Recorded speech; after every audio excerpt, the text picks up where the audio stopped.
I'm starting my visits halfway between Rome and Naples, in the province of Latina, by visiting a contemporary garden that wears its English influences proudly, and which I have a slight personal link to.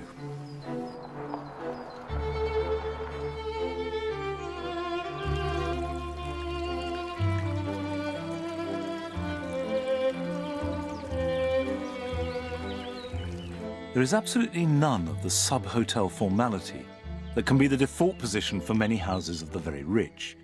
Everything is slightly shaggy and gently overflowing with flower. The form and geometry that we all associate with Italian gardens has been replaced by a sense of careless abandon, as though nature could reclaim it all at any moment. Now, as someone who gardens in England, I can immediately see familiarities, the softness, the lushness, the greenness. But actually, as soon as you start to look closely, there are all kinds of things that couldn't happen in England. The quality of the light, for example, plant associations. Put all those elements together, and what you get is a garden that belongs to the place.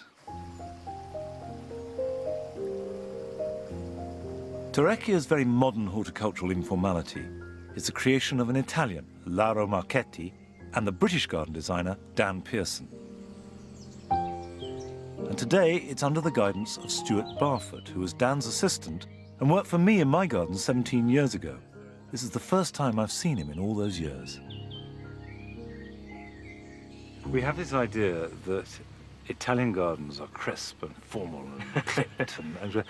How do Italians feel in terms of letting things get loose? Some Italians would have a problem with this garden, I think, and we've had guests come who sort of look at the plants growing out of the cracks in the paving, and they've literally pulled them away.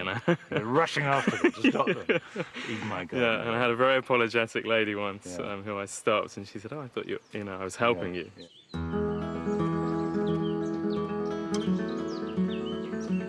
Although the plants might appear to grow untrammeled, self-seeding themselves and spilling freely, it's nonetheless a highly designed space.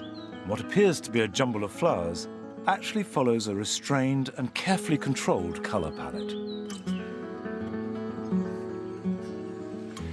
A lot of people will use a colour theme in a garden, but to work most effectively, you need to use 3 dimensions. And in a big garden like this, of course, that can be done on a grand scale. So in the foreground, you can have mixed whites, and you get your little white garden. But then here, the Philadelphus picks it up in the middle ground. And right in the distance, climbing up a stone wall, is a white rose. So that white just bounces away through the garden like an echo, disappearing. And it's very subtle, but actually quite powerful.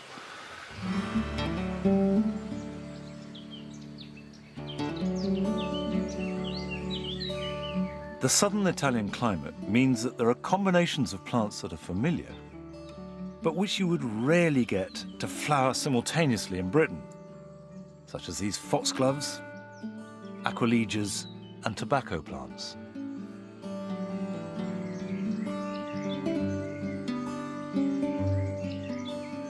When Stuart arrived, he encouraged them to leave as much grass as possible to grow long, just mowing paths where necessary.